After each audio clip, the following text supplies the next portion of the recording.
Well, good evening. My name is David Rice with Weber Basin Water, and we've got Hattie Ann Fassold joining us tonight as well. And we'd like to welcome you to the early vegetable garden class. And so we're glad you're here. It would be great to be able to see everybody and kind of have a good interactive dialogue tonight. But this is great. We're doing the best we can with this technology, and glad you've been able to join us. And so we want to welcome you. So just a couple. Many of you maybe have joined us before, and you'll just have to listen to my little spiel again.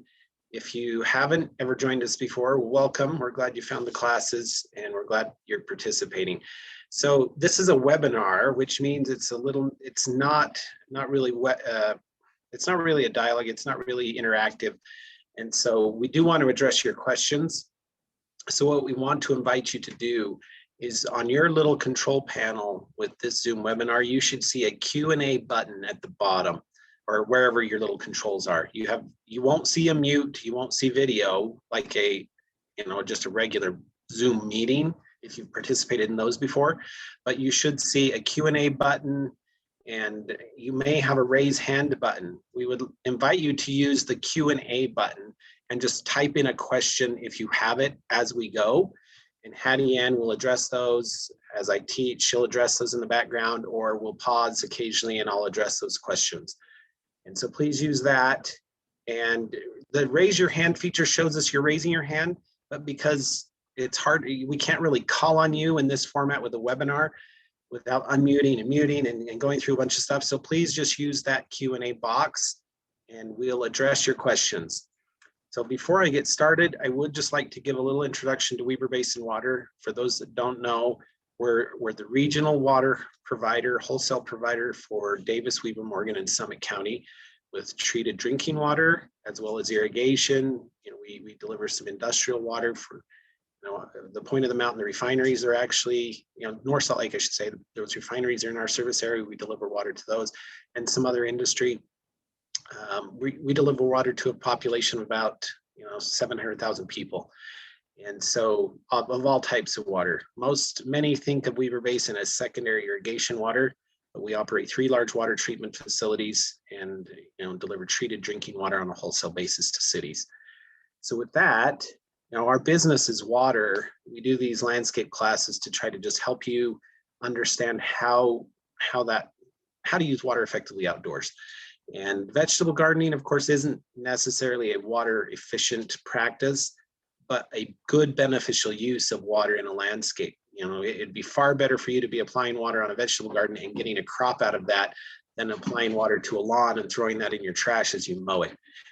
So nothing against lawn. Lawn has a great purpose and great function in a landscape, but vegetable gardening is a great function, a great beneficial use of water. You're getting a crop, you can eat that.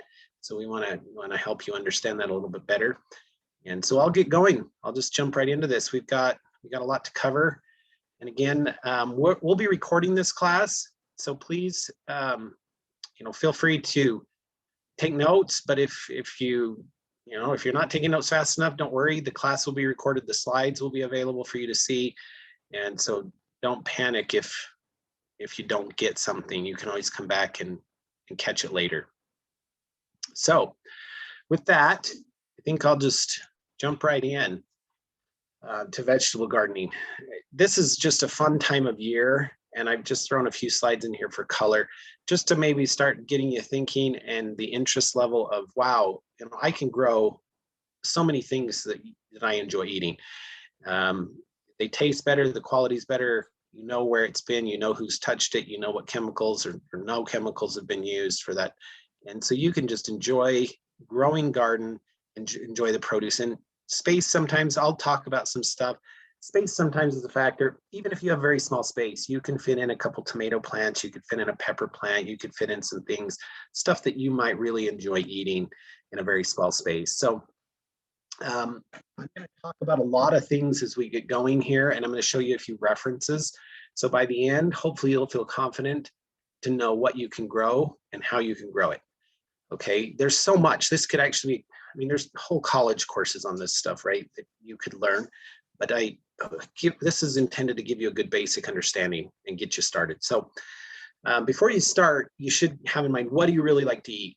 I wouldn't recommend just growing a whole bunch of stuff that you don't like to eat. It'll either go to waste, or you got to find somebody that wants to eat that, and you're taking up space, you're taking up resources just to grow that and then throw it away or compost it again. So focus on the things you do enjoy eating. Sometimes it's fun to create, try a challenge, something new you haven't grown before. I do that, and it's great. It's fun experimenting. I've grown some different kinds of beans and different things before, and it's kind of fun. But if you've never done this before, focus on the things you do enjoy first. And then as you get more and more experience and understanding, then you branch out from there.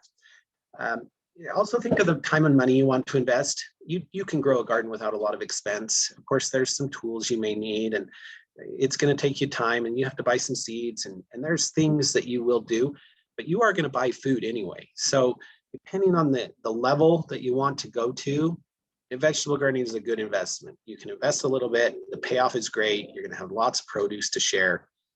And of course, I mentioned space. You don't want to have waste. There are people you can share with, though. There's lots of people in your neighborhood. If you have too many zucchinis or too many tomatoes, you'd be surprised. There's a lot of people that would love to receive that produce in your neighborhoods. And I'm going to talk about planning now. When should you start? Well, the answer to that, if I can get my slides to work, the answer to that is now. You can start now. That's why we're doing this early vegetable gardening. And actually, you could have started a little bit before. Now, if you joined us for the very, very early, the seeding class, I want to just show you a couple things. Well, I'll get to that in a minute. I want to show you some things of those seeds, the little teeny seedlings that I showed you then and what they look like now. But we'll jump into that. I did want to focus. There's this one resource page. You don't have to write this down. This will be recorded. But really quickly, I'm going to stop sharing this, and I'm going to share one other screen to show you just one quick resource page for Utah State University Extension. So notice the web address. It's extension.usu.edu yard and garden. Now, we work with Utah State. I'm not an employee of Utah State, but Utah State is our land grant university, and they're tasked with providing great resources. So we partner with them, we work with them, and I'd love to direct you to the website. This is the Yard and Garden website. Of course, it has soils, trees and shrubs, lawn care, and fruits and vegetables. So if I click on this fruits and vegetables button, it opens a whole page, and here it is. Select a fruit or vegetable and herb. If you want to select artichokes, well, it's going to tell you about artichokes, okay? It's going to tell you how to grow them, the plants, how far to space them. Gives you some pictures of what they look like, plant spacing, water requirements, fertilization, pests, bugs, all that stuff is here. So I'm not going to spend a lot of time on the specific varieties. I'm going to talk about which varieties fit in different groups and when you should be planting and dealing with those groups. But I'm not going to spend a lot of time going into the details of peppers or tomatoes or beans, because there's a fact sheet for every single one of those. So there's no reason for me to be spending a lot of time on that. Okay, so this is a great list. This is for Utah. So if you see something on this list, it's going to grow here. Now, depending on your climate, if you're the high elevations of Park City or some other higher places, your grow dates, your range of warm temperatures to grow produce shrink. You got a much shorter summer. So those are the only things you need to keep in mind, is the period of time you need to seed something in or transplant it in and have a long enough season for harvest. But with that, I'm gonna jump back out of there, and then I'll get back to my presentation here real quick. So those are some resources. There were a couple other, the Utah Pests. If you're having bug problems, historically you've had bug problems, check out the Pest site. These are resources to help you be successful in landscapes and gardens related to a lot of the just problems and things that come up. And Utah State's a great resource for that. I don't mind, sharing those resources at all. Like we said, we work together on those things. So here's a few basic principles we're going to cover tonight. We're going to cover planning. We're going to cover soils, fertilization, planting, seeding versus transplanting, and some of the things you should seed directly versus the alternative of transplants. We'll talk a little bit about how to effectively irrigate these things to keep them moist, keep them growing while minimizing weeds. The maintenance ties into that a little bit throughout, and then harvesting and storing those foods, when to do it, how to do it, some of these basics, okay? So with that, let's talk about starting out cool season crops. Now, this is really the focus of right now. With early season vegetables, the cool season crops are the show. They're the show. They're what we're talking about. And the reason is all of these things listed on this page right now, they can be seeded directly into the ground right now. There's kind of a general rule, mid-March, if the soil is workable, you can direct seed all of these into the soil. Now it says growing temperatures 50 to 70. Yes, but you can start these in the ground well before the frost-free dates. And I have planted my peas. Last week, if you recall last week, there was some really nice weather. And then this little series of storm fronts came in and it's got cold again. And we've had some storms, little storms. But last week, my soils were about perfect. They were they weren't muddy, they were moist. So I was able to till the soil and I was able to plant my peas, spinach, carrots. I usually plant radishes. I didn't this time, but I'll plant them. I planted tons of beets last year, so I'm not doing those. But you can direct seed some of these. Now, some of these you can get as transplants, and you can plant them in later. Broccoli, cauliflower, cabbage. You can kale. You can buy some of these as transplants and add them in later. But there's really no reason you need to do that when you can direct seed right into the soil. Some of these things germinate just great when the soils are cool. Some of them that require good moisture content, they're so much easier to get started because the soils stay wet. It's not so hot. They're not drying out in the heat of the sun every single day. So it's fun. So just kind of maybe a rule of thumb for you to remember. St. Patrick's Day, St. Patrick's is all about green. Well, remember your green thumb, and get out and plant your peas and your cool season crops right around mid-March if the soil is workable. If we have a terrible winter, not terrible winter, but super wet, muddy, of course, don't get out and work in the mud. It messes up your soil property, kind of just changes soil things. It makes a giant mess and it's no fun. So don't do that. So shifting just a little, we're going to get back to the cool season stuff a little bit, but warm season crops, these are those things that can't be planted, shouldn't be seeded, shouldn't be transplanted into the garden until we're past the frost-free date. And the typical frost-free date for the Wasatch Front areas is generally around Mother's Day. It's May 10th, May 8th, May 12th. It's a variable floating thing in there. And you can track this. There's sites, but usually just watching the weather. And generally speaking though, Mother's Day is a safe zone. But year to year, we'll have a late frost occasionally. So if you plant, just be prepared to cover some of those vegetables if you need for a night, because sometimes the temperature might drop for one night, and then you lose your stuff to a frost. So all of these that are listed, corn, beans, squash, melons, eggplants, tomatoes, pumpkins, any of your viney plants, those are all warm season. They can be transplanted or they can be seeded, but the temperatures need to be warm. You don't want any frost on these. The cool season, they can actually take a light frost. They can take some frost on them and they're not harmed at all. Okay.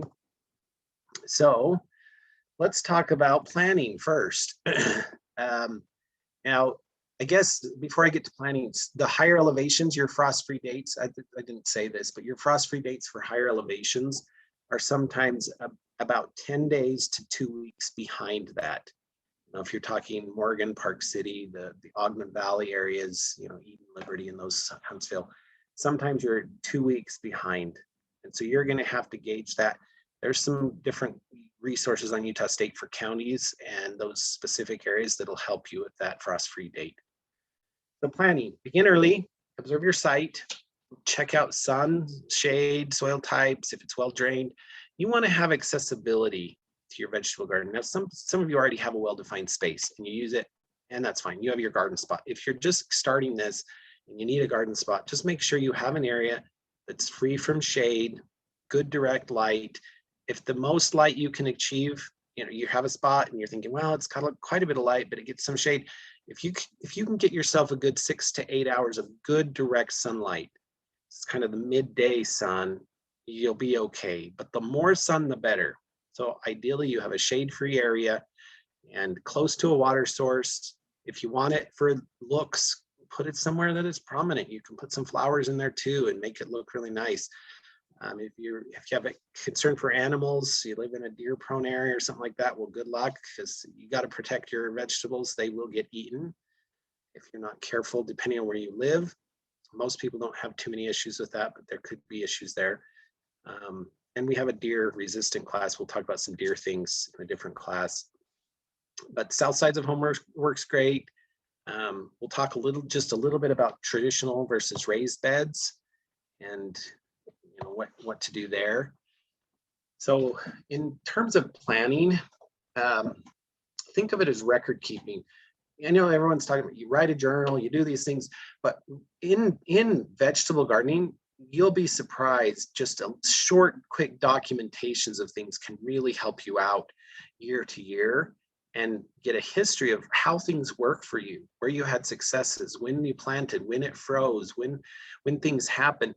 And year to year, you notice these little pictures I have here, a simple little binder, little spiral bound something. I have just a three ring little thing, it has 3 holes. And I draw out a little layout for my garden in terms of rows, and I have some raised beds. And then on the back, I'm usually listing, I know you can't see that very good. I'm usually listing the things I want to grow, and then I put a little box, and then if I have seed available, I check it. When I go through my seeds in the spring, I check that box that I've already got seeds. If I don't, then I make that as a note. Hey, I need to pick up some seeds of this thing or that, this variety. And then I kind of keep some notes. For this year, I've already got notes of on March 16th, I tilled the garden. On March 17th, I planted peas, carrots, spinach, lettuce. And then I'll document, things like when the last frost was, if we had some sort of crazy something, if I have a real serious pest problem that year, I document those things. And if something didn't grow, funny enough, you can have the greenest thumb in the world and have a bad year where tomatoes just didn't do well that year, or your zucchini just didn't grow, or pumpkins didn't work out.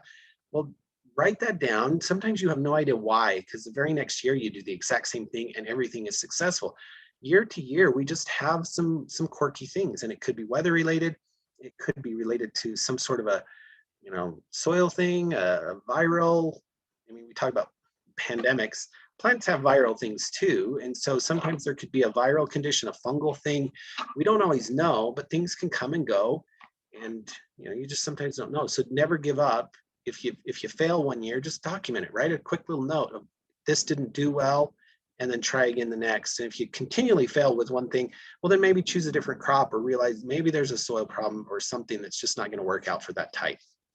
But crop rotation is a good idea. Companion planting we'll talk just a little bit about, but gardening will kind of get into your blood. And it won't be a chore. It'll be something you really enjoy doing. For me, I enjoy getting out in the dirt.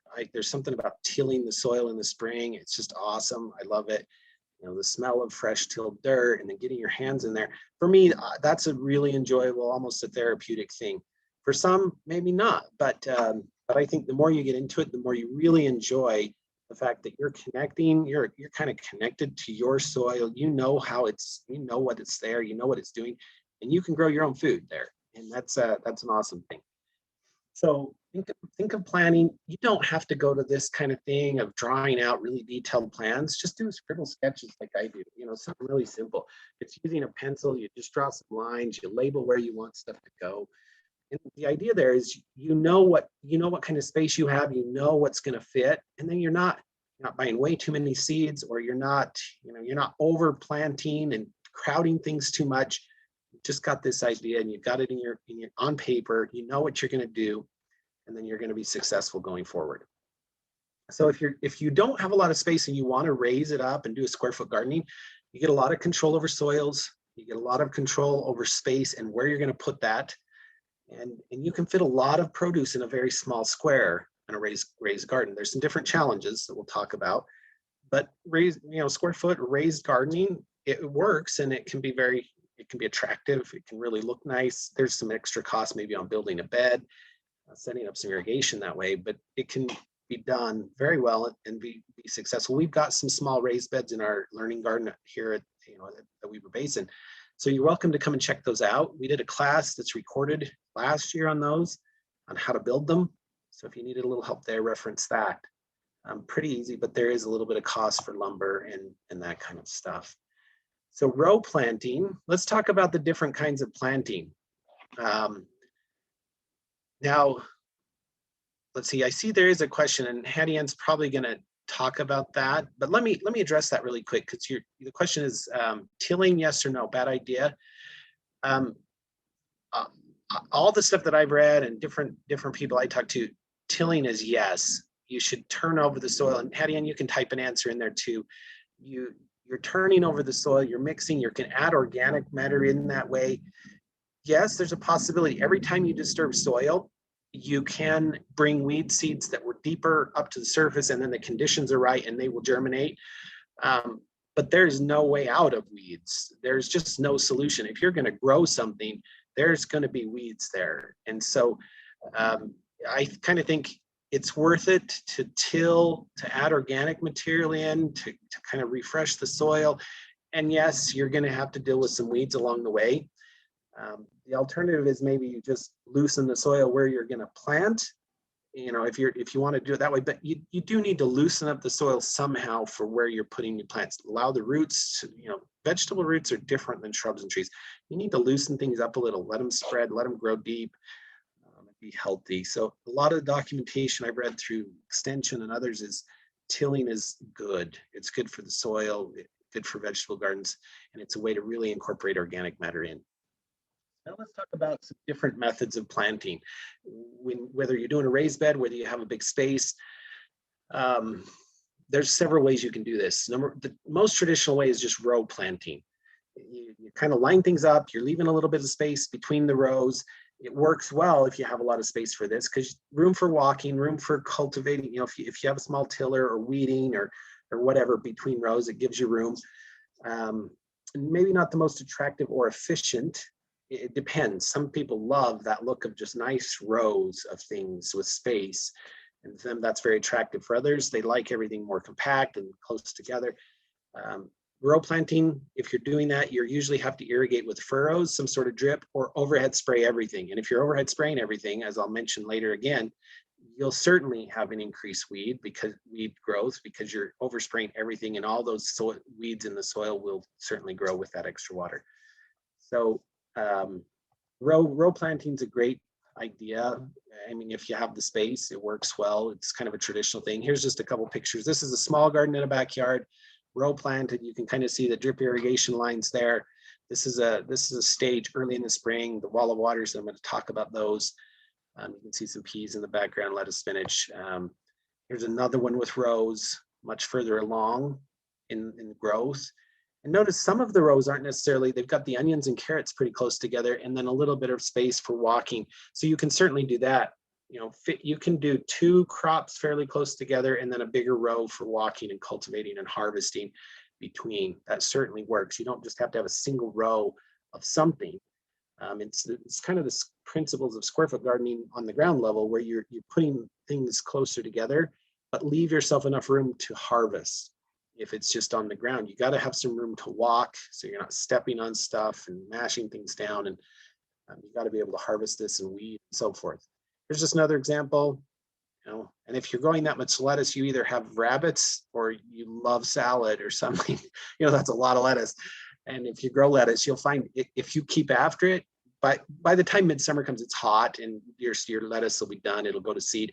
And you can really get a lot of lettuce off of a pretty small space. Spinach as well. Hill planting is another method. And if you look at the little diagram on the bottom, the idea here is you're actually kind of mounding up areas. Some of the farmers used to do a lot of this because they'd flood irrigate, and then the water would go down the furrows. They're deeper furrows. You got a stream size kind of water flowing through there. It soaks everything up good. But the plant itself is up a little bit. It's not drowning. It's getting the water. It's up above. The soils can kind of warm a little bit more. So there's some advantages for some things. The plants that maybe you could use for advantage of this is potatoes, tomatoes, so your viney stuff, your pumpkins, your gourds, and so forth. But in a small vegetable garden in your backyard, likely you're not going to use this method, but you can. And some people do. So if you've done it this way, that's great. It's a great method, and you're probably very successful with it. If you're just starting out, you don't need to do this method. This is just personal preference at this point. Hill planting, just regular furrows, regular rows. Some of this is just personal preference. So then on raised beds, you got square foot gardening principles, which basically means you divide everything into a 1 foot square, and you put certain numbers of plants based on the size of the mature plant. So potatoes, for example, you'd only have one plant in that foot. Tomato plant, you'd have one plant. Pepper, one plant. But small things like carrots and radishes, you've got 15 or 20 plants in that 1 foot, and you're able to put everything together and really fill that bed full of produce. The raised beds do provide the elevation. Maybe if bending over to weed and up and down is a problem, you can have a little edge on it to sit on it for harvesting. They're productive, they're small, they warm up earlier in the spring, so you might extend your growing season just a little bit. And the irrigation can be done effectively on them. You can mulch them. There's just a lot you can do with raised beds if you just don't have space or your soils are terrible. If you have terrible, terrible soil, doing a raised bed, you're able to add the soil amendments and the compost and good soil, even weed free. If you're buying this stuff, you can not have any weeds in it, and then you're able to manage so well with everything up above compared to maybe you're on a really heavy clay or really rocky something. So doing a raised bed could really help you that way if you're struggling. You can also cover them. You can create low tunnels, little covers to extend season of both early and late, little cold frame type methods. Some disadvantages are extra cost, initial work in setting them up, but raised beds are a great way to go. And then here's just a few pictures of some raised bed examples. This one's not really high, but it raises it up. It gives you some climbing things for, the viney things on the one side. Here's some raised beds. You can see they've got some cold frame type netting things where they've either got just regular screens on there or plastic to actually keep it warm until, they can open it up during the day, close it up at night. Maybe that's for pest control, maybe that's for heating, or both. You can add flowers for color. You can do a lot of things. This is a very attractive garden. We had some raised beds before our new building was built. This is what they looked like. They were attractive, they were big, they were quite high. You could sit on the edge. They worked very well, easy to irrigate, filled really good with produce. We even grew herbs in them. That front picture there was some horseradish, some chives, different herbs. Here's what that looked like, different angle when they're full. Got some peas and potatoes in there, a little squashy thing on the end. And here's kind of that square foot principle with the smaller crops, radishes, spinach, lettuce. You can see the strings that have kind of laid out for the grid, and then we just had drip irrigation in there. So that's kind of one example of how that square foot gardening, you'd fill every space. You don't need rows in a raised bed necessarily, even though we demonstrated that a little bit, but you can really pack in everything because you don't need to walk in it. You can access everything from around the bed. So you're not walking, harvest becomes easier, weeding is easier, everything is easier. Here's an example of the cold frame method. You can put some tubing, something a little structural over the top, cover it with plastic, extend growing season. The two bottom pictures are different methods of kind of raising it without real permanent structure. They call it straw bale gardening, where you actually use straw bales, kind of the edge, you fill the middle with soil. Those straw bales are actually breaking down and decomposing. So over the course of a couple of years, your bed essentially decomposes, and then you mix all that stuff together, and then you start again. It could work, not maybe the most beautiful thing. That's all just depends, right? The other one's just kind of mounding up areas that become elevated, but they don't necessarily have edges. Same principle though, you're kind of elevating, the soils are warming, you get drainage, you might be able to amend soils a little easier that way. Just a couple things there. So let's talk about soils briefly, because those that are beginning or those that have done this a long time, soils are so important to success of your garden. I mean, most often in any landscape thing, we talk a lot about plants and color and interest, but the success of the plants is only, what you see on the top is only half of the equation. It's the other half of the equation is what's happening below the ground that you're not seeing. So soils are critical.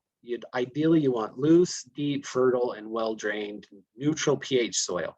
In Utah, it's a mix. Some people have that, but many have very alkaline, heavy clay, really, just a lot of sand. So the water holding's not there, the nutrients aren't there.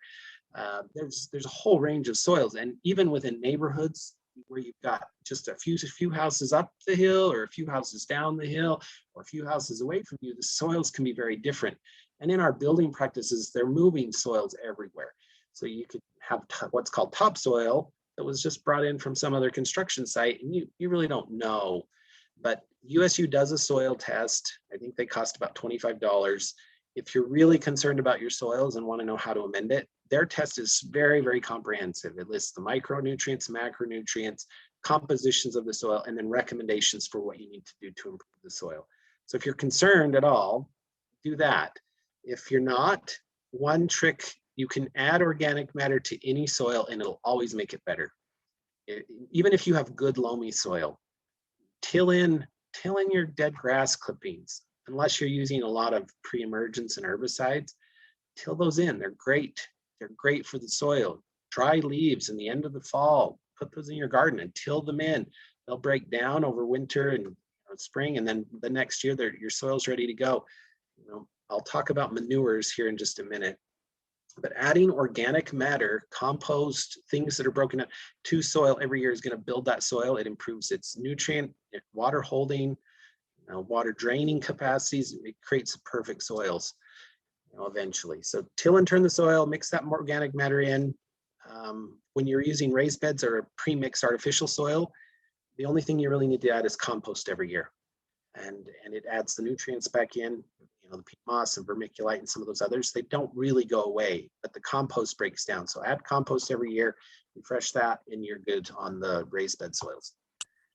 Here's that thing about Dave, tilling. Yeah. Sorry, real fast. There's just a couple of questions that I think would be good to answer live. Perfect. Yeah, let me do those before I get on to tilling. One of the questions from Alicia is, can I add things that aren't decomposed to the soil as an amendment, like crunched up leaves specifically? Yes, you can. Don't necessarily do a lot of that during the growing season, although if you're just putting them on the surface, that actually kind of creates a mulch layer. So even grass clippings, you can spread grass clippings into the garden, not necessarily worried about mixing them all through the growing season. If you have leaves or even some finer bark materials, stuff like that, you can add it in almost as a mulch layer to help keep weeds down, and then you walk on that material. And then as the fall sets in and you're cultivating your garden, you can till all that material in, and by next spring most of it's all decomposed, it's broken down, nutrients are going to be available, and you're ready to go. So certainly you can always add stuff into the garden. Don't worry about tilling it in all the time, but definitely in the fall, make sure and till and cultivate that into the soil so it has some time to break down.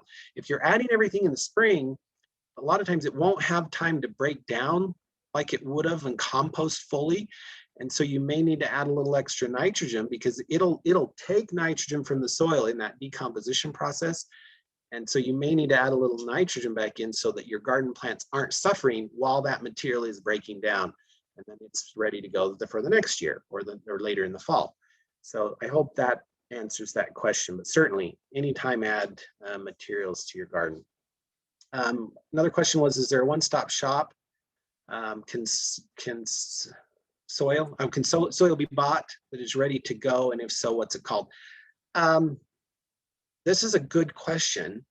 You can purchase garden soils in bags, and they're sterilized, and they're supposed to be good. It's not a very cost-effective way to do it, but if you had just a very small space.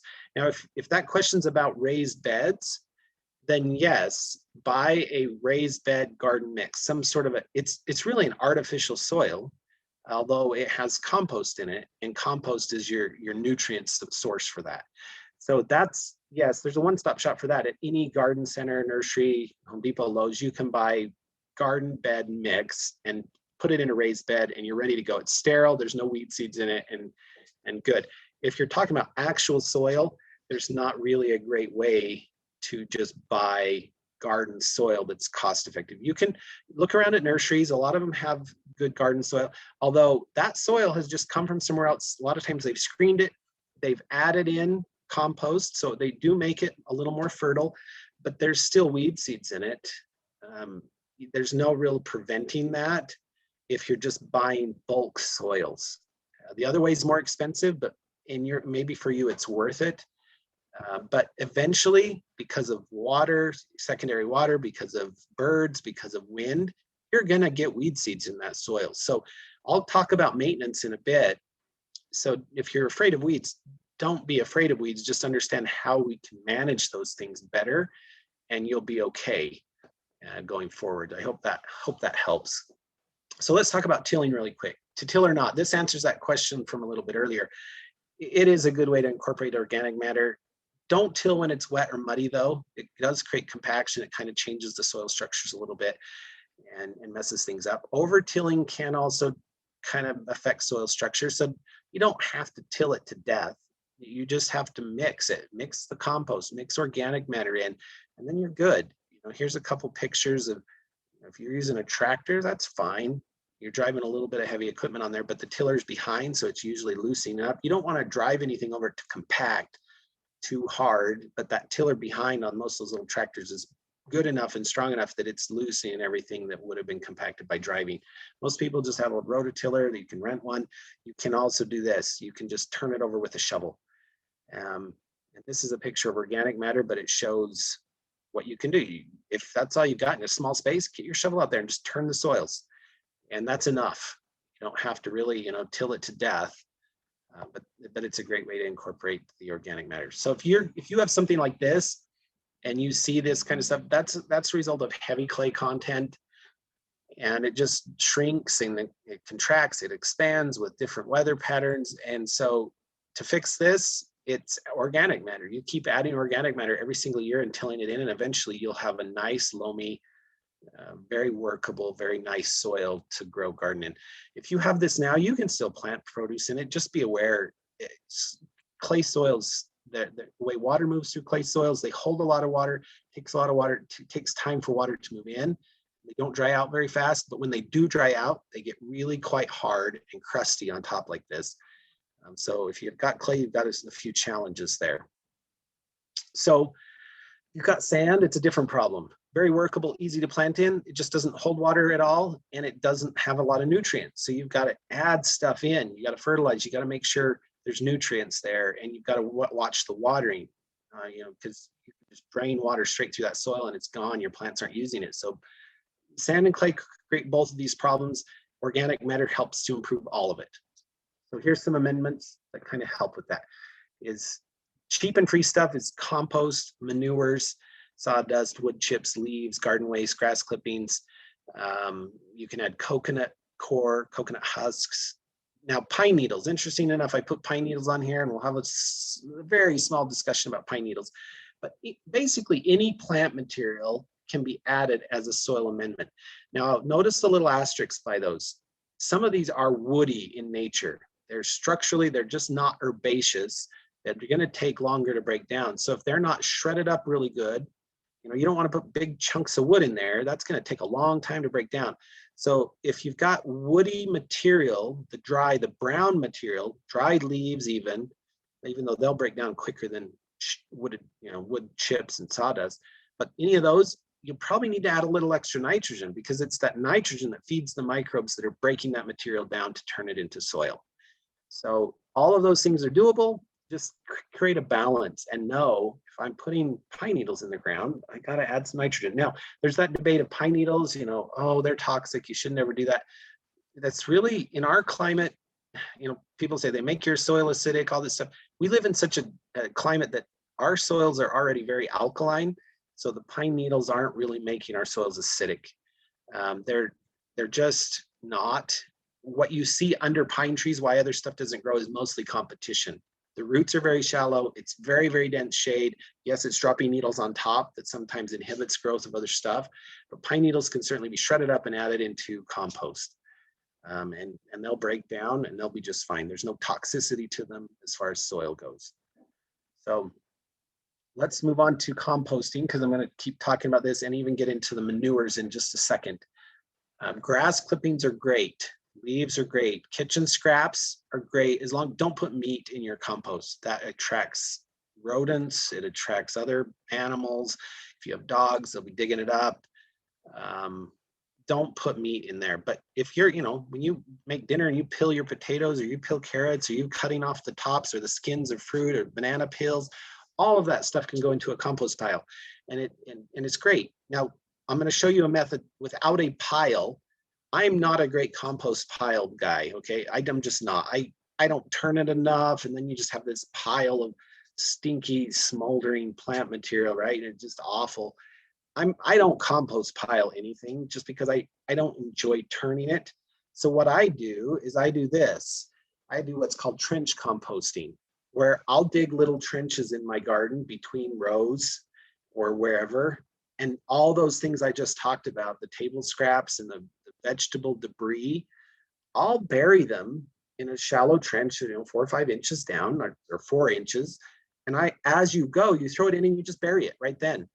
And that material, it's buried, the microbes in the soil are going to start acting on it and they'll break it down. Every time I till, I never find any remnants of any of the stuff that I put in there.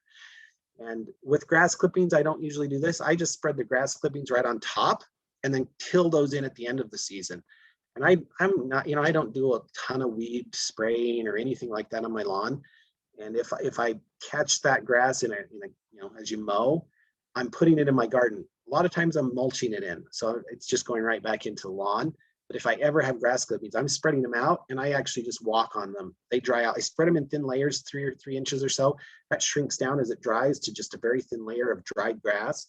And then in the end of the season, cultivate that in and it's gone by the next year. You don't worry about any of that. So maybe before I move to fertilization, actually, Hattie Ann, do you want me to answer that question or do you want to just answer them and I'll keep going? There is one about the shredded chipped wood, that one? Yeah, if you could answer that one, that'd be great. Okay, so this one is there any worry about adding shredded or chipped wood or pine needles from trees that are infested with mites or other pests? And how would you know if chipped mediums had a pest problem? That's a really good question. Thanks for asking that. Typically, no. If the sucking type pests like aphids or mites or those things, they're sucking on the juices of the plants. So if that plant is dead, there's no more juices. The mites have moved on, the aphids have moved on, and you shred that all up and you mix it into the garden, the odds are all that's going to die. Now there is a chance that if there were eggs of those things and it didn't get mixed in and they somehow overwintered, there could be that chance. But for the most part, and in any of my experience, is that you're not usually spreading any of the bug problems from a tree, for example, to your garden. At least I've never had that happen. I've never had that experience. I don't know what kind of other documentation there might be for that, but I wouldn't worry about that. If you're mixing that in well, the soil microbes and everything, they're breaking down that material, and the eggs of those things, they're usually laying those eggs somewhere else. They're usually laying them close to the source of where they're going to be feeding the next year and those kind of things. So typically you wouldn't have that problem, but that is a great question. Thanks for asking it. And so how often should you till? I'll just answer this one too while we're in here. I till twice a year, honestly. I'll till everything up really good in the spring, and then I till everything up really good in the fall. And then the reason I do it in the fall is to mix all that material back into the ground. And in the spring, it's because over winter, everything's kind of settled, the water, the snow, everything's kind of compacted down. I like to loosen it up again. And sometimes, I can still add a little bit of stuff, or there's leftover leaves that have blown in over winter and I till those in. So I usually just till twice a year. If, some people, I've seen people till mid-season between the rows, usually trying to just till up the weeds. And that'll work for some of the annual weeds. If you have filled bindweed or some of that, I would not till it. Don't till it. It just makes the problem worse. The morning glory filled bindweed. Excuse me. But if you have some of your typical annual weeds, disturbing the soil and tilling them up, it kills them. So that some people have done that, but twice a year is good, in my opinion there. So let's move on to fertilization really quick. Fertilization is important, but you need to understand the basics of fertilizer here. On a bag, notice this bag, it doesn't matter the brand, to be honest with you. Choose a brand. If you love a certain company and brand, that's great, use it. If you've had great success, great. The important thing is the numbers on the bag, because all of them typically have the same ingredients, and they may claim to have something else special, but the ingredients that are going to benefit are the nitrogen, phosphorus, and potassium. Now that's the order they come in on the bags. Notice the 24-5-11 on that bag.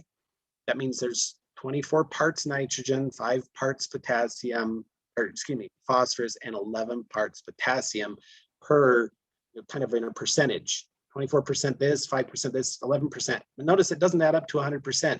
Well, the rest is just inert ingredients, meaning it's the stuff they use to bind it together to make a pellet so that it can be spread out, so it can be applied. But the bag numbers are what's important. Now know what each number means. Nitrogen is the ingredient for greening and vegetative growth.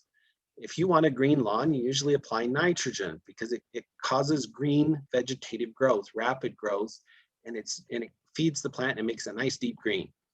Phosphorus is for, Hattie, do you have another question? No? Okay. Phosphorus is for fruit or flower formation.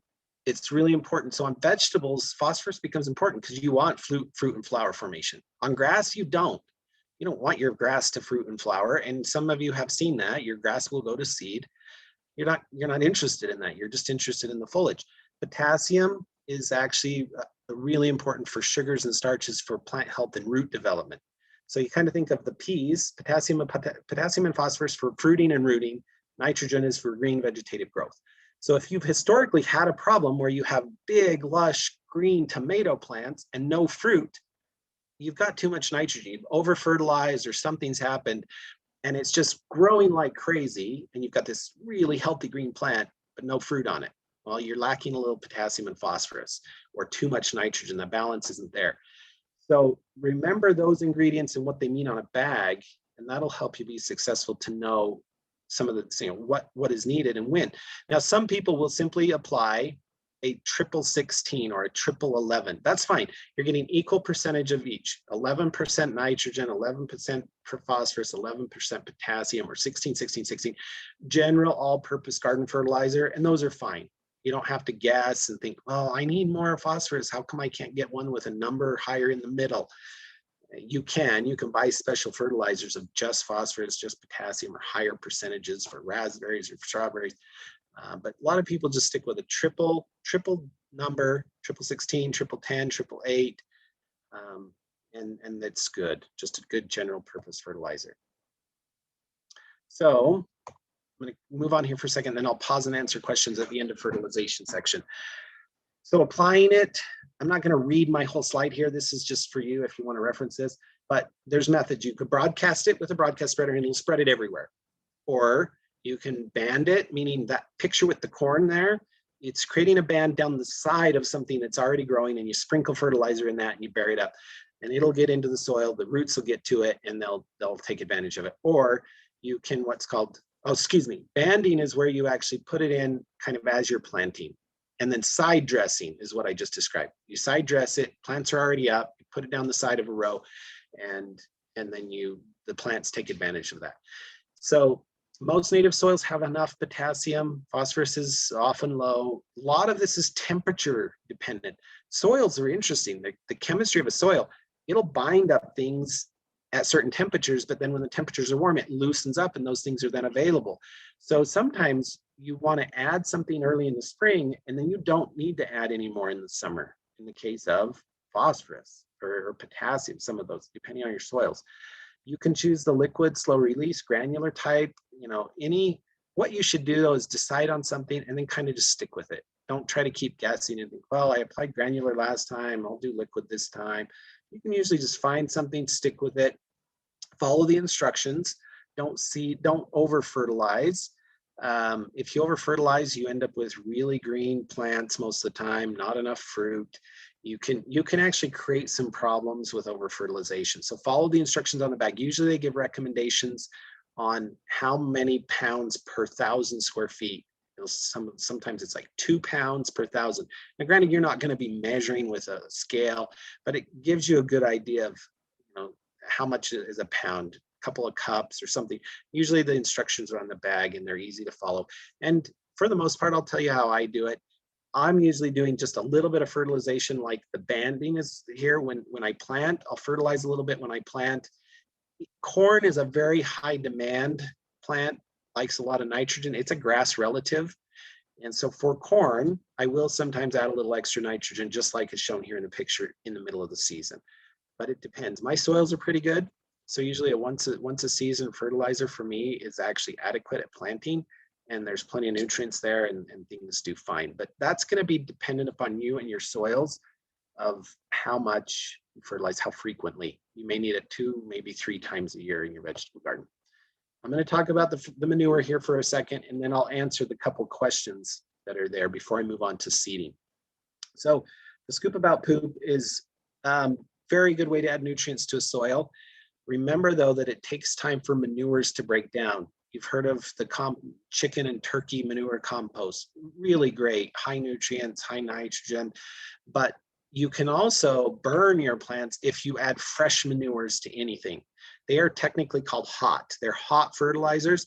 And what that means is they're so high in nitrogen, ammonia, that ammonia chemically will burn your plants. It'll burn the roots, it'll burn the leaves, and you'll end up with just scorched everything because your manure was hot. It's just too much for the plants to handle. So anytime you're using manures, horse manure, cow manure, turkey, chickens, any manures you want to add, don't put your dog droppings out there though, or your cat. They're eating different food. It's a whole different game with those. Don't let your dog and cat poop in your garden if you can avoid it. But these should be, I mentioned here, it should be done with soil testing, but honestly, if you have a source of manure and it has sat in a pile somewhere for a whole year, it's usually broken down enough. It's not considered hot anymore. You could spread that in your garden, till it in, and then till it in the fall, next spring, you'd be great. You'd have tons of nutrients. The one downside with horse and cow manure, depending on what those horses and cows were eating, you can bring in some different weeds that you may not have seen before from those manures. So that's just a cautionary thing on that. So before I get to seeding, then there's just a couple of questions about the fertilizers or organic matter, and then I'll move on to seeds. Can you put in the organic matter from kitchen scraps close to planting season? I do it all the time, but I'm not usually putting that matter right where I'm planting. Like I said, I'm usually between rows or kind of at the ends of rows, but I'm adding the kitchen scraps. I'm actually adding, because you have kitchen scraps all the time. So I'm putting them out there. And if the soil's not frozen, I'll even throw it out there in the winter. Sometimes I even throw it on the surface and just let it sit out there and it breaks down a little bit. And if the ground's frozen, I'll throw it out. If you have a dog or other animals or something around, that's maybe not a good idea, that your pets or animals might go out and start eating some of those scraps. But otherwise, I put those scraps in the garden anytime the soil's workable, not right in the rows I'm planting in. It's usually between rows. And then as I till, all that gets mixed up and it's ready to go. And then I'm kind of moving things around a little bit from year to year. Works really great. So the next question, I had grubs in my garden box last year.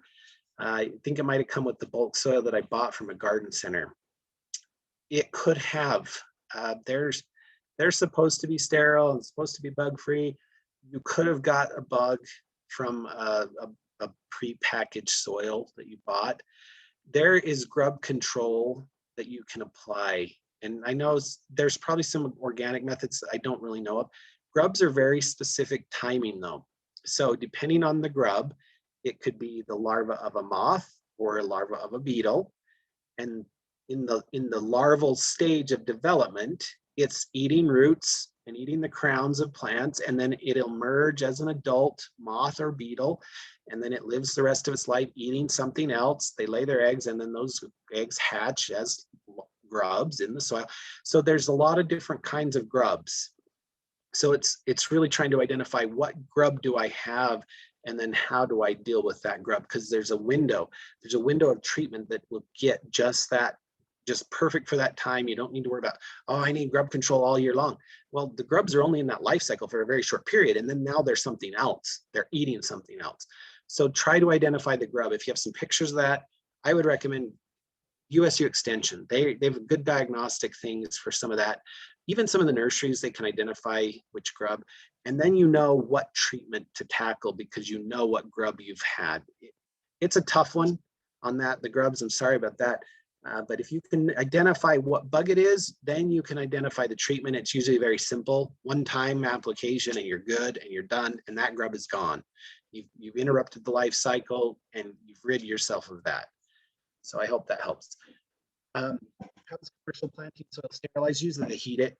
It's just heated up to a certain temperature level where they consider it sterile. That kills the bugs, kills pathogens, and then they bag it up for you. So it's very possible that in their process, you know, if a batch didn't get hot enough, you know, there could be some bug eggs, there could be something that made it through a process.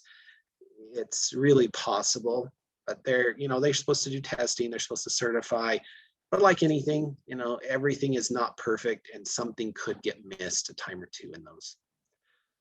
So let's go to planting seeds. Now this applies, I've thrown this section in here. Now we did that whole last class about planting seeds before, and you know, planting in pots and getting things started early.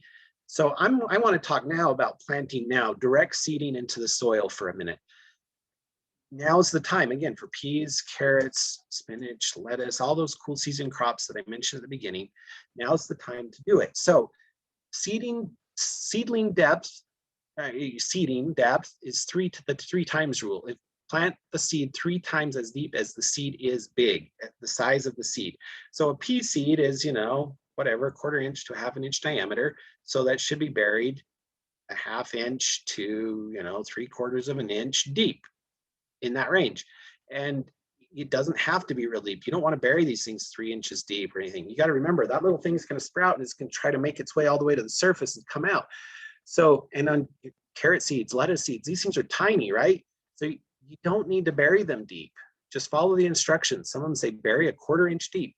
So that's kind of hard. You barely scratching the soil, or sprinkle them in there, and then you're just raking over it, and then you're getting it moist. And then that seed's going to not have to come through 2 inches of soil. If it's too deep on some of those little teeny seeds, they're not going to make it. So that, if you've struggled with that in the past and they never came up, maybe you planted them too deep, or maybe they dried out, or you know, something happened. But for the seeding dates, it's now. Cool season crops, now they have this temperature range in there, but ideally it's a cool time. They're thriving in the cool period. So you can seed them now. They're going to germinate. They're going to start growing before the weather gets really hot, and they will tolerate some frost. As I already mentioned with warm season, if you like to plant corn, don't plant that until you know we won't have a frost, you know, by the time those pop out. Look at the germination rates. If they germinate in 7 days, well, then you could technically plant 7 days before the last frost date if you're confident that you're not going to get another one, because those will pop up and they'll start growing. And you know, farmers, you'll see farm fields and stuff, and you're thinking, wow, how did they get that going so fast? They're watching this stuff very closely. They're trying to get exactly as close to the frost-free dates as possible, because that helps increase their yield, helps increase the season to make more money. You can do the same if you want. If you have soil crusting, like that little picture at the bottom, those little seedlings have a hard time busting through that hard crust layer. So that's where organic matter helps. If you've got a good, fertile, loamy soil, you have less of that crusting, and those little seedlings are easy to pop right through. If you have crusting, one thing you may be able to do is transplant a lot of your stuff. You just wait a little bit, you get transplants, and then you bury them in. They don't have to break through. But some things aren't transplanted well. You don't really transplant lettuce plants or spinach plants well. Peas even. You can buy pea starts, but they're not. It's just better to direct seed those into the ground. Okay. Here we go. So difficult to establish seeds. This would include like slow germination rates, like onions and beets and carrots. Sometimes they take 2 to 3 weeks to germinate, and they can't dry out in that time. So if you start a little too late, you need to be giving them a very light sprinkle to keep that soil moist, just like grass seed almost, keeping the soil moist until those seeds have a time to germinate and grow. And then you can cut back on the water a little bit and they're going to grow fine. But they can't dry out, and soil can't crust, or those things don't come through. So one way to get a jump start on those is you can soak those seeds 24 hours before sowing. Look at the peas on the bottom. Just put in the water, and then 24 hours after, they have already swelled up. They've taken in that water. You can plant those seeds directly in, and it gives them a little jump start. They don't have to hydrate before they start growing in the soil. And you can do that with the beets and carrots. Carrots are such small seeds, but you can still do it. It's a little harder to spread them when they're wet, those seeds, but nonetheless, it gives them a little jump start to hydrating first and then growing. So if you're having a hard time germinating some of those, try soaking them. beforehand. It looks like there's another question maybe. Oh, Hetty Ann's going to get that one. Hetty Ann, do you want to just go ahead and answer that and I'll keep moving on? I'm talking too much and time goes too fast. So planting from seed, we talked this last time a little bit, but if you still want to plant indoors, you can. It's not too late to start some seeds indoors if you're thinking, well, it's not time yet, and it's tomato season and everything else. So really quickly, I know my picture's small. Actually, what I'm going to do is I'm going to stop sharing here really quick. And I'm not sure, I think you can, here, let's do this. Well, maybe not. I think you can see me good enough. Maybe you just see me. So these, if you recall, if some of you were in my class, this is a pepper plant that I started and I showed you just as a little teeny seedling last time. And then this is a tomato plant that I started.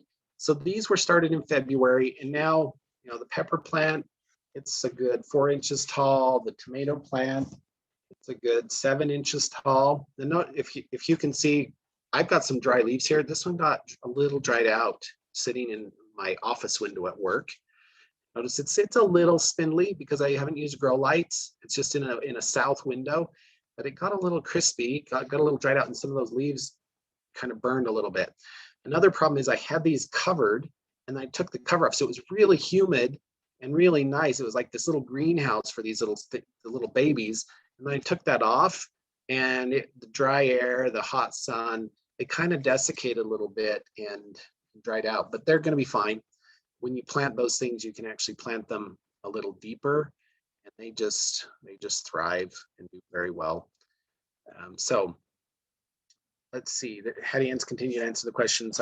I'll stop if I need. So using some small containers if you need. You can use the peat pellets. You can follow the seed packing instructions. As I mentioned, you can still see my picture. I just use little containers, or you can use plastic cups or paper cups. Put a little drainage hole in the bottom of them if you need, just so water will drain out. You don't want it super soggy. But this is the time of year. It's not too late to start seeds of tomatoes and peppers, but they'll take a couple weeks. I have one little one here. This was just a couple weeks ago. Notice it's just still the single leaf. The first set of actual real leaves are just starting to come in.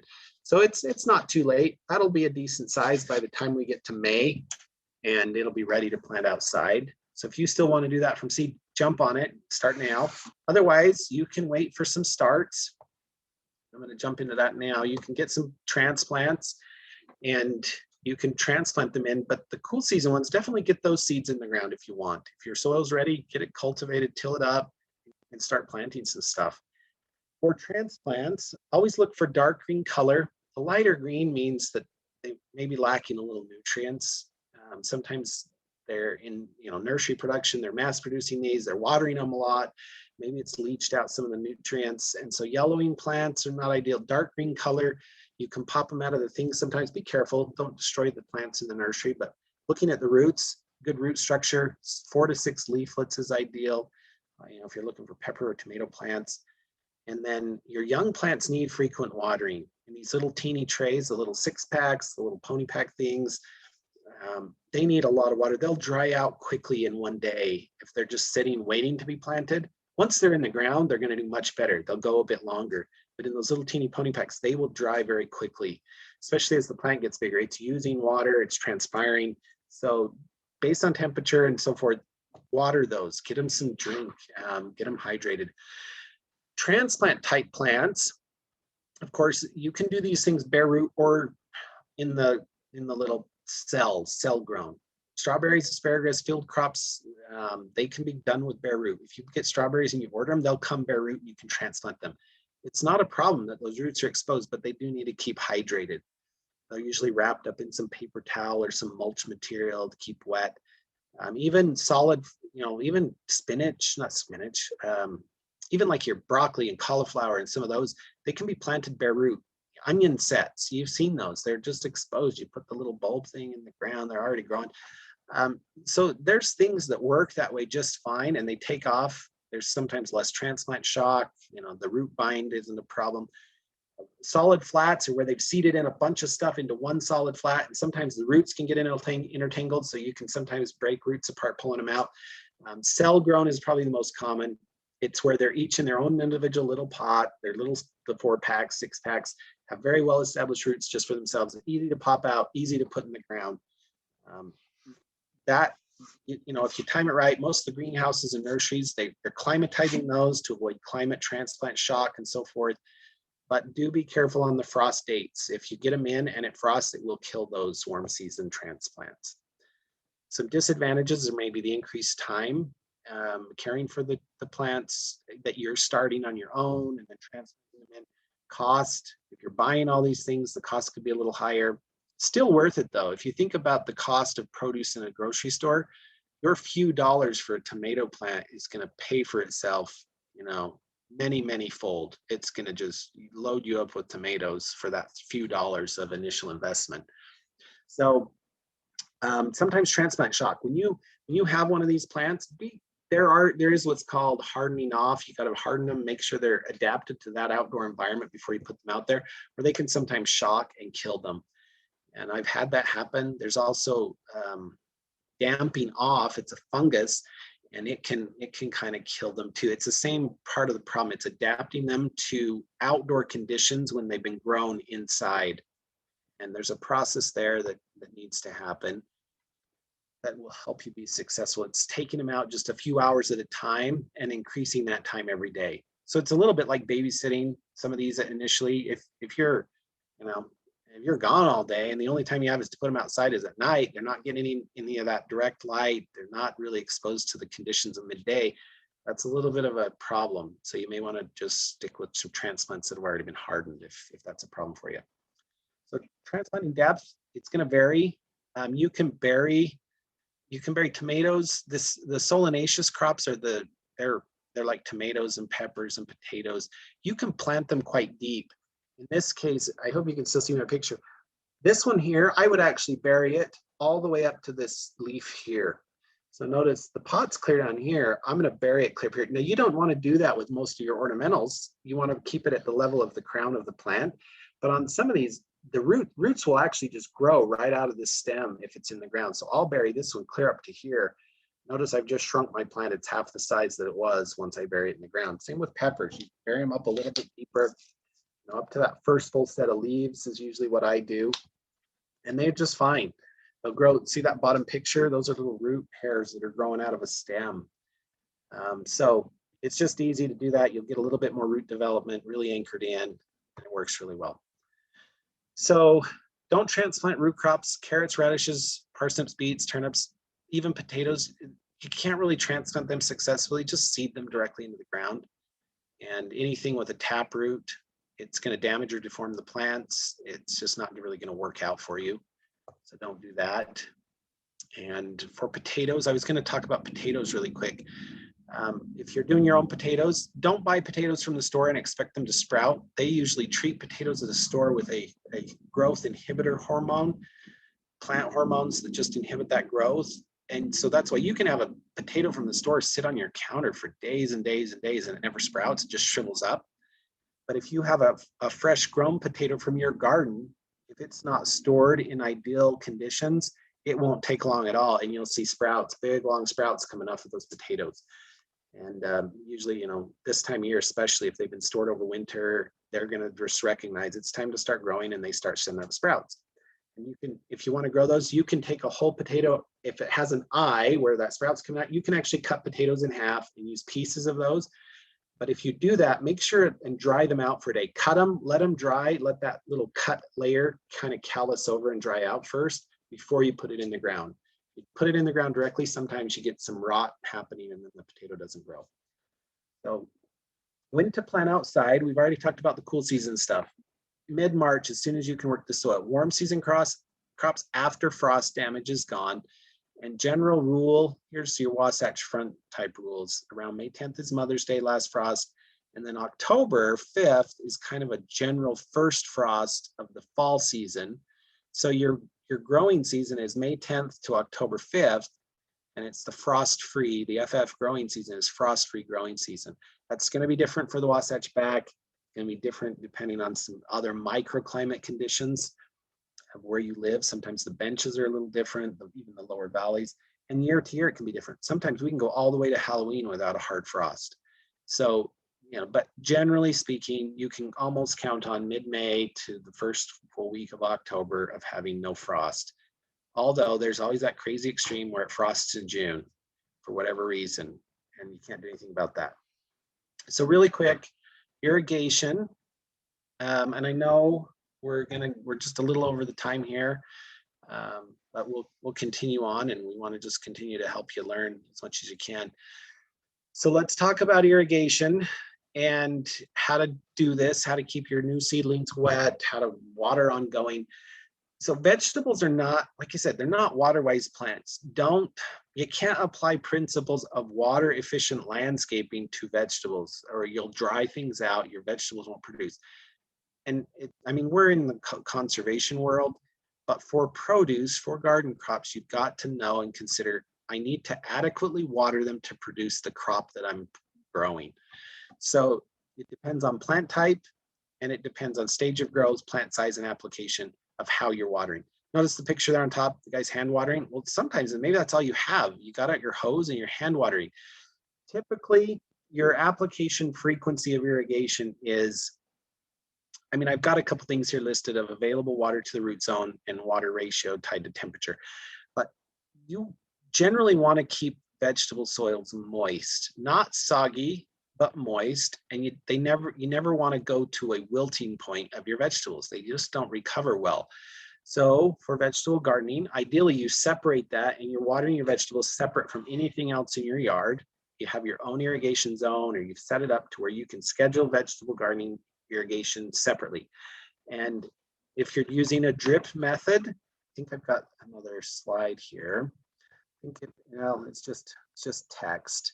But if you're using drip methods, I'll just go to this one. Well, here, I'll go back here. Drip methods, it's going to be low volume. And so sometimes, depending on your soil, let me give you my example. I have a pretty decent loamy soil, and I'll water with drip tubing. Here's a picture of some drip tubing in my garden. And I will run it for 1 hour, and I'll run that in the middle of the irrigation season. I'm watering 3 times a week. And my soil holds water decent enough that I can skip days. I can skip usually 1 or 2 days, and I can get away with 2. That's why I go 3 times a week. In the real hot part of the summer, if we have an extended period where the days are going over 100 degrees for multiple days, I will do 4 days a week, and usually just 2 in a row, and then skip and then water, skip, then water, and then 2 days in a row again. And that's it.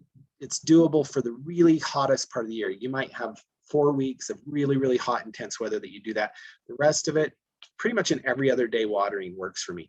In the early spring, I watch it, and if my soils stay moist, it might be twice a week or once a week, and I water it slow for 1 hour. It soaks nice and deep, and it works very well. And I'm using a drip tape in my vegetable garden. It works really well. I do rows. I have a pretty big garden space, and I think it works out really well. Even though some of my plants, notice my squash plants here are spaced out, there's a little bit of water that's watering between those plants, but I still find it very successful drip. I'm not overspraying stuff. I don't have powdery mildew problems. I'm not really watering the weeds. There's a little extra water between, but it works out great. So drip irrigation works super well. If you're overspraying everything, you're still getting water where it needs to go. And same type of application, you just how long you run it based on the rate of application from the sprinkler. So it may only be 20 minutes. You might have sprinklers that just really put out the water.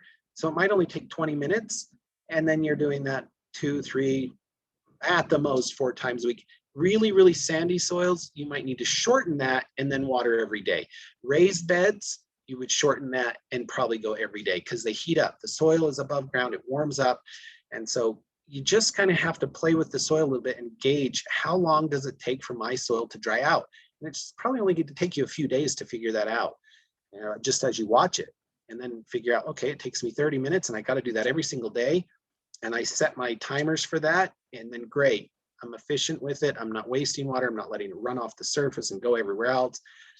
But spray systems do include watering weeds. It can increase the fungal problems, sometimes pest problems, because sometimes you just have water there on foliage. Vegetable plants actually don't want water on their foliage. They don't really love that. And so you can increase the powdery mildew and some other pest issues. Furrow irrigation is if you don't have any sprinkler system at all, you can make furrows. You can run water down those furrows, just down the rows. They need to be watched because by the time it reaches the end of the furrow, it's going to flood over and go somewhere else. It's time intensive. It's not very efficient. Everything can be automated. Soaker hoses I have on here, not great because they're not pressure compensating, meaning at the front end of the hose, there's going to be a lot more water distributed than at the end, just because water's all leaking out. And by the time it gets to the end, there's not much pressure and not much water left. So soaker hoses are not great, but if it's all you have, at least it's something. And so you just want to water appropriately and do the best with what you have, of course.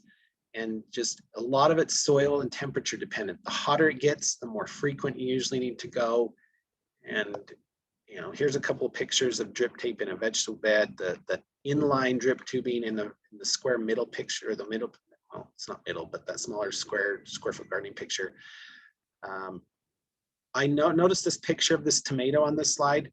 That's blossom end rot, and it's a calcium problem associated with infrequent or irregular irrigation with tomatoes. So if you're getting really, really wet, then really, really dry and back and forth, and you have a variety that's susceptible to that, your tomatoes will look like that. So it's not necessarily a water, well, it is a water related problem because the way the plant uses calcium and does some things, it just messes up that balance. Too wet, too dry, too wet, too dry constantly. So it's better to keep a nice consistent moisture level, and you'll eliminate that on some susceptible varieties. And that's kind of the case with a lot of vegetables with some of the problems. Okay.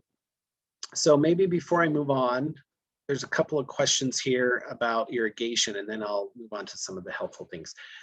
How much water do seedlings need? So the brand new little guys, you just want to make sure they're moist. Just keep things moist until they have a time to get in. If yours are too wet and they're dying, it may be that they're too wet. You can overwater. If it's too wet, you can also rot. There's a little, crown rot, and there's different things there that can cause some problems. So don't overwater, just keep them moist. And if these are seedlings in the ground versus seedlings in your pots, that's a different story too. If it's seedling in a pot, usually they drain very well, so too wet's not usually the issue. But if they're actually in the ground and they always die, it may be too much water, or it could be a different problem. If there's a soil-borne issue, it depends on the seedlings. So maybe do a follow-up question on the type of seedlings that you're doing there, that what's dying. We can help you with that. How much water in frequent is, how much water, this is the question, how much water in frequent watering? Time it based on soils. Again, it depends on how you're watering, how frequently you would go, how much you would apply each time. Drip irrigation, like I said, sometimes it takes a full hour to get enough water down, depending on the type of drip you're using, because it's putting down kind of a rate of 1 gallon per hour. On spray irrigation, some of those can put down a rate of 3 inches per hour, and you really only need a ½ inch to an inch each time. So you might be to 20 minutes, you might be to 15 minutes, you might be to 30. You've got to gauge based on what sprinkler type, the method of how frequent you're going to go with that. So I hope that helps with that question.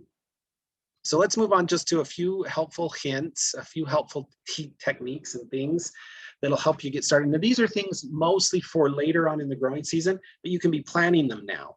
The early vegetable gardening part is I'm jump starting in this now. If I haven't started some seeds indoors, I can start those now. If I want to grow peas and carrots and those things, I can seed them directly now. Right now, this early period is a jump start. You can really get going on stuff actually in the soil outside. But these are things, these helpful things are to help you coming up in the next month and then into the summer. So a lot of plants prefer support. Your peas, your pole beans, your tomatoes, they like things to climb on, and even some of your viney stuff. I'm going to show you some pictures here that'll help you with this. Get started early. Cold frames, hot caps, wall of waters, floating row covers, all these things. So let's talk about this and show some pictures. Here's what they call cattle panel, and it's stuff you can buy at IFA, and these just metal fencing panels for animals, but you can turn them into trellises. So you can put tomato plants next to these, you can grow viney plants onto these, and actually train things to grow in here, and it gets stuff upright instead of taking all your space on the ground. So if you're worried about space on the ground, know that a lot of stuff can simply go up. pole beans and stuff like that, you need something structural on them. Even peas, it helps to have a pea vine structure, you know, something there. You can make your own tomato cages from reinforced concrete steel or concrete reinforcement steel. You can just roll that into the size you want, the diameter, and then, you know, they're 5 feet. This is usually a 5-foot type wire, so the tomato cages are nice and big, 5 feet tall. Your tomatoes will climb right up in those, and they'll be great. If stuff starts to go out, you can kind of train it back in, or you can clip them off if you want, or you just let them grow out everywhere. But this is a great economical way to make your own cages that are sturdy, and they really get up there. Those little teeny tomato cages that are kind of funnel shaped, especially those 3-foot tall ones, most of your big tomato plants way outgrow those, and then they're flopping over and you have to stake them. Don't waste your money on those. Get something that's nice and sturdy, or just a straight panel, and train your plant, tie it up to it, and give yourself some room that way. Here's a little example of a pea trellis, just something for them to climb on a little bit, get them up off the ground. They're going to do a little better. There's a tomato in a tomato cage. If there's what's called tomato pruning, I never do it. Some people do it. It's actually thinning it out a little bit so it's not so dense inside that cage. And you know, I'm not going to go into the techniques there, but if you're interested in tomato pruning, there's some documentation. Utah State has some stuff on tomato pruning. I never do it. You get plenty of tomatoes. It's just how dense you want that plant inside of a cage. Here's some things with viney stuff, beans and even melons, squashy things. You know, if you've got a fence or structure, you can train them up. I don't know that I recommend string. String doesn't hold up very well, but something good and sturdy, you know, hold these things up. Here's some fun ones, gourds. You know, if you've got something, you can make this cool look. Gourds aren't super edible, but they're fun, and people sell them. They, you know, they decorate them in the fall. There's some uses for gourds, but something like this is really just kind of fun to do. So you could build yourself a little trellis. You can train it up on an existing trellis. That cattle panel stuff can actually bend like an arch. So if you had a raised bed, you could arch it over. You could grow stuff like this. Here's another one, just gourds and stuff growing up on top of a trellis. Getting these off, getting the plants off of these isn't actually that bad. Once frost hits, you can pull this stuff down pretty easy. You can harvest those gourds pretty easy. Here's one, even a pumpkin. If you have some sort of a support for that giant fruit, you could grow that right up on a fence. I don't know who this person is. We found this picture a few years ago and just loved it, so we use it just to illustrate the point of you can train stuff up. Look at the other picture. You've got a flat surface, you kind of put them up and let pumpkins grow upwards instead of outwards. You can do it with melons. They use nylon, you know, pantyhose socks. You can what's called a little hammock, and it's support. You're supporting that fruit because it's big and it's getting heavy. But if it's trained up and you have something supporting it, it will hang there just fine and it'll grow there. And so if you're limited on space and you're worried about the viney things and the melons, do something fun like this. Kind of attractive. Not for everybody. I don't do this. I grow mine on the ground and I've got room for it. So I don't bother with the viney melon things up a trellis. But cucumbers, some of those small things like that, they do great vertical. Growing right up. So let's talk about some of the helps for extending your season. Wall of water. Some of you have seen these. They're green, they're red. Here's another picture of some things. They absorb heat. You fill the little cells with water. That water is a great conductor of energy, heat. So it absorbs heat energy. It retains that heat pretty well. And then at night, it's actually radiating some of that heat back, and it changes the temperature inside of there several degrees. I've actually had the water in a wall of water freeze, the ice on top of the water, and the plant inside was just fine.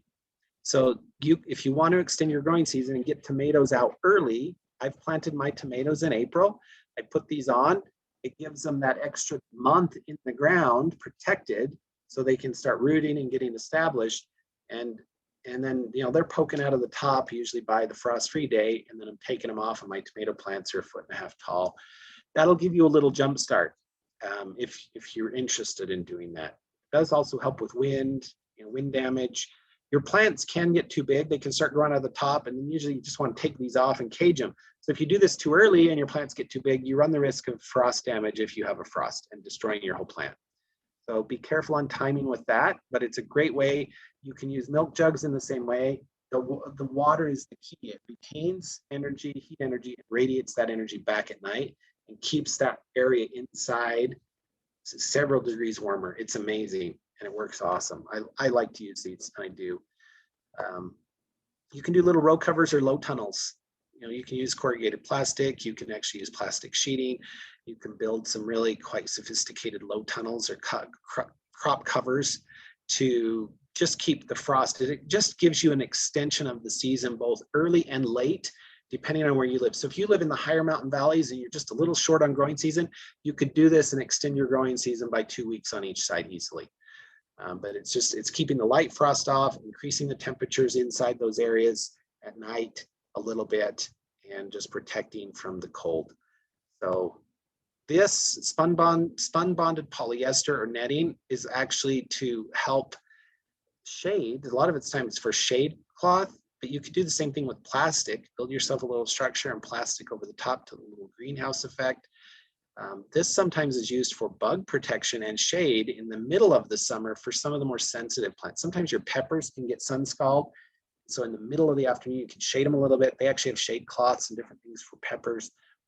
Not all of them, but sometimes it works. It can also be a help to keep bugs off if you have a real bug problem with like the little cabbage moth and some of those. If you for broccoli or cauliflower or some of those, you could actually net over the top. Keeps the bugs out, lets the light in, keeps the temperatures good. So let's talk about maintenance here real quick. Spend time in your garden weeding. If you spend time regularly, if you're out there regularly and you just weed a little bit as you go, weeds never get overwhelming. For me, I enjoy it, and it's not a chore for me, I guess, because I just enjoy being in the garden and watching things and monitoring.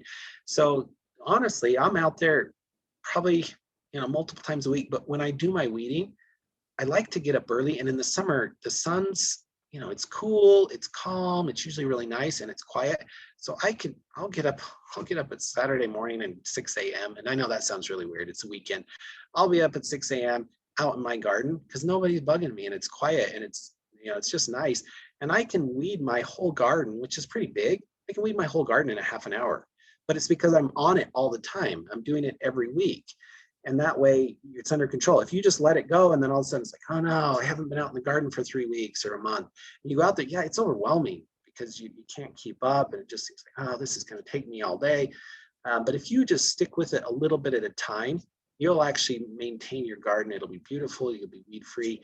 If you really have a problem with weeds, you can use some pre-emergents and different things, but don't use pre-emergents if you plan to seed directly, because the pre-emergents are what's going to inhibit, it kills the little seedlings as they're popping through the soil. So pre-emergents after everything is already up and growing will keep weed seeds from germinating, and that pre-emergent doesn't stay in the soil too awfully long. By the next season, you're going to be okay to plant directly in the soil. But be careful, of course, with chemicals. You could spray your weeds, but remember, this is your food source, this is your garden, you're eating this produce. So be careful what you apply and always follow the labels and instructions on whatever you do. There are some organic things you can do. I don't have time to dive into all of those. Again, use USU as a resource, but using mulches to reduce weeds, the grass clippings, you can actually put newspaper. As long as it's not colored print, you can put layers of newspaper between rows. It creates enough of a layer for the sun hitting the soil and light and everything else.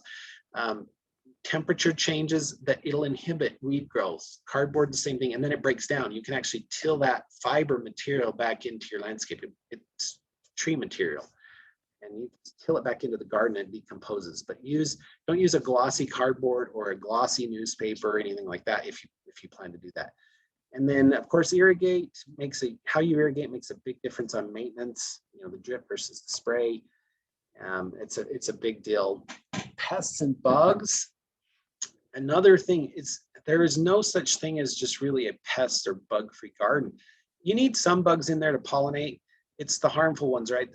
Sometimes you don't notice them and all of a sudden your plant's gone. They've eaten the whole thing, or your plant's dead. Your melons, you got the squash vine, there's the squash bugs. And all of a sudden your pumpkins are just gone. Cultural, what they call the pest management is the best way. Is know what to look for, and then you can manage the pest. A few bugs aren't a problem. It's when the population numbers get high that then it becomes a problem and they decimate everything. So it's cultural practices, how you're tilling, how you're maintaining, how you're watering. Of course, the biological methods, there are biological, there's the good bugs, the predator bugs that are actually killing off the bad bugs. So knowing a little bit about what bugs you're fighting helps you know what to do with them. Some bugs are best hand picked off. Others you might need to apply a chemical, a pesticide. I've dusted my melons, and not my melons necessarily, but my pumpkins. I've used the 7 dust right on some of those because of squash bug problems, and it works. And I know some of the pros and cons to some of that, but on those kind of plants, I'm not eating the skins. I'm not, I'm willing to wash those and do that. I would never use those on some of the things like tomatoes or peas or beans or some of those things. I just don't. But on pumpkins or squash, I'm willing to. So knowing what you're willing to accept and what you're not, use the resources, the pest.usu, the pest advisories. It'll teach you some of the chemicals, the organic methods. It teaches you what to look for, and even timing. Everything's about timing. When the eggs hatch, when they're adults, when they're larvae, a lot of it's timing and how to manage it at those certain times. So definitely pay attention to those. And then, of course, everything you grow a garden for is about the harvest. I mean, some people grow it just because it's fun and they like to be out, they like to be in the soil, they like the challenge of growing, but you're growing because you want the harvest. So pick the vegetables at their peak. They're ripe, they're ready to eat. There's nothing better than just harvesting something, taking it right in your house and eating it 10 minutes after you picked it. The quality, the flavor, everything is delicious and great. And you know where it's been, you know how old it is, you know who's touched it. So what an awesome thing. That's the day you're looking forward to right now as you're planning, as you're planting, as you're thinking. This is what it's all about, is your harvest. So you want to eat as much fresh as you can and learn how to store the rest or share it. So if you can't eat it all, certainly learn about bottling and processing those foods or drying them. Freeze drying. There's a lot of freeze dry stuff now, cold storage stuff for potatoes and apples. And if you can learn how to use this and extend some of the season for eating it fresh, if you're able to store some of the things a little longer, carrots is a good example. You can leave carrots in the ground and you can dig them up in December. You can dig them up in January, usually mulch over the top, put some straw over them or something. And you can actually go out in the middle of winter, dig those up and eat fresh carrots. So knowing some of those little things helps you extend your growing season, helps you have fresh produce, and then learn how to store that food, of course, for later. And what an awesome thing. So here's just a few fun things to throw out there. Just the color, the fun of vegetable gardening, the color. And of course, some of you know exactly the taste of all these things, just nothing better. It's just fun. There's so many great things to do with vegetables. You can have fun, not just the produce of it, but the enjoyment and the variety you can get. I was going to talk, I'm out of time, but I was going to talk about seed catalogs. One of my favorites is this one, Totally Tomatoes. You would be amazed if you've never looked at this or seen it. You can go online. There are literally hundreds of varieties of tomatoes that you can grow. A lot of heirloom varieties, some specialty things. And, if you just buy starts from the nursery, you're going to get the standard, what it is, what they have, a dozen varieties. And that's great. There's nothing wrong with that. But if you want to branch out a little, go online, find a seed. If you buy seeds from one mail order company for 1 year, you will end up with a stack of seed catalogs every single year. I think they share, they're all cousins, they share your name. And it doesn't matter. I like to look at the seed catalogs. They're actually a great source of information and just the knowledge of resource that's available there. I will just quickly mention corn. Sweet corn is a different game. If you don't have space, you're almost better off just supporting a local farmer's market stand and buy some sweet corn. Corn is a high demand crop. It's nutrient heavy. You got a nitrogen fertilizer. It takes a bit of room, and then you got to be aware of the different things. There's sugary enhanced corn and super sugary enhanced corn and normal hybrid corn and all these things. Usually, you just stick with one variety if you're going to do it. Grow it. if someone else is growing corn right next door to you and they have a different variety, you can get some cross-pollination, and you can end up, because the kernel is the seed, it does affect the corn the first year. In most things, cross-pollination doesn't affect the fruit the first year. You'd have to take that seed, grow it, and then it'd affect the second year. But in the case of corn, cross-pollination affects that year's crop. And you're, if someone's over here growing a purple corn and you're growing yellow corn, you may end up with purple kernels in your corn. And so anyway, you got to plant hybrid varieties at least 250 feet from the other.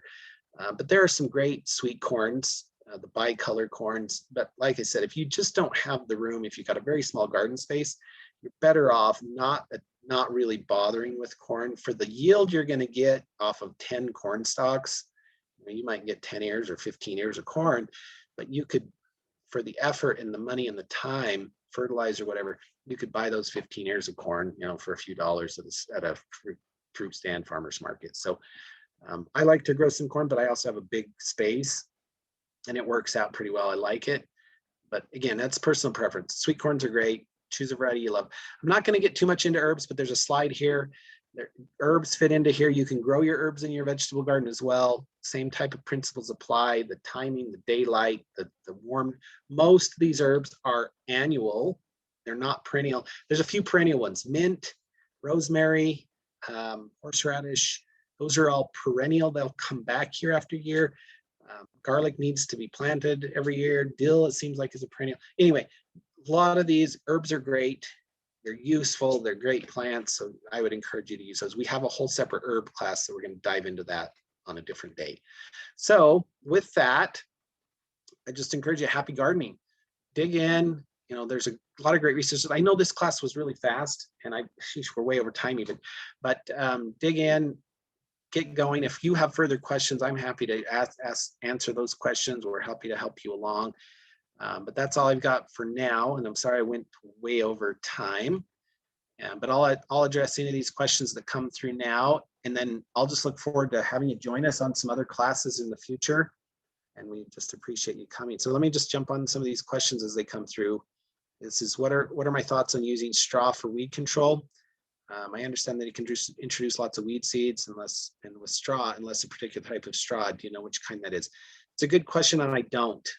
Straw, just remember, straw is the stubble from either wheat or barley, one of those crops. And so it's not necessarily the straw, because the straw itself shouldn't have any weed seed in it, unless, of course, some of those aren't as tall, and some of the straw actually contains the wheat or the barley that still left over, and those will grow, and they're grassy like weeds in your garden. They'll just grow new wheat plants and new barley.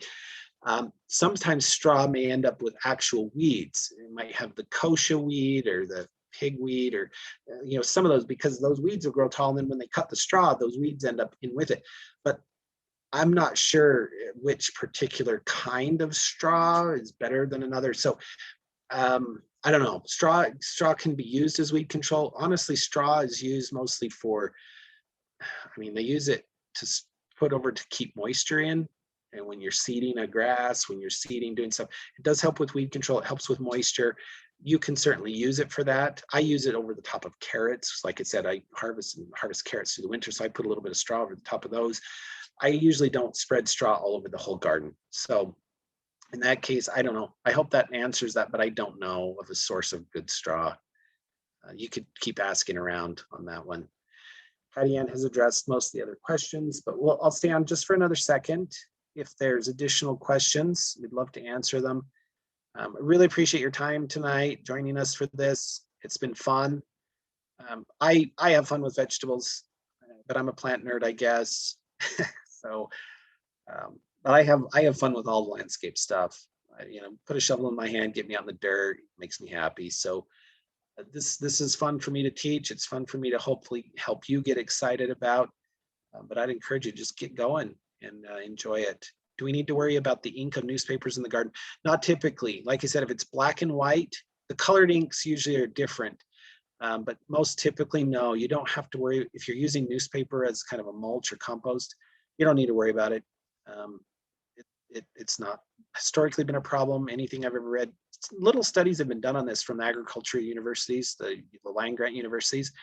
And most of them, the glossy cardboards and colored glossy paper, you don't want to use, but just the regular black and white print or kind of that dull cardboard, go ahead and use that as a base layer. Cardboards are going to take a little longer. They're much thicker, but newspaper, you know what happens. You get that wet, it gets really soft. So over the course of a year, that'll break down real easy, and it'll help us just to mulch through the season, and then breaks down, you till it in the fall. Don't go too many layers. Don't like put whole newspapers. Typically like 8 layers is about all you need. And then if it starts really breaking down and disappearing, add a few more layers, but don't stick this giant layer of newspaper out there, because it will be there when you till it in. It'll be hard to till in because it'll still be paper. But 8 layers gets enough moisture in there, gets enough stuff. By the time it's ready to till in, it's just going to break apart and just kind of disintegrate as you till it in. So appreciate that question. Yes, you know, if we'll wait 1 more minute. If there's any other questions, otherwise I'm going to just wrap it up. I'm going to end our webinar for tonight. This will be recorded. It'll be posted on our website within just a couple of days with the slides. And we, again, just appreciate your time. Have fun with it. And Hattie Ann and I both, you can call us, you can email us. We're happy to address your questions anytime they come up. So I guess with that, how do we get the recording to watch? Oh, I think I just mentioned that. It's going to be on the website, the same place where you registered for the classes. At the top of the website, there's a green bar, and it says slides for classes available or recording for classes. And you click on it, and it actually just opens a YouTube link, and you can watch the class again. So, okay, with that, I'm going to go ahead and wrap it up. And thanks again for joining us. Everybody have a good night. And if I can figure out how to end my webinar here. Oh, here it is. Okay, have a good night. Thanks.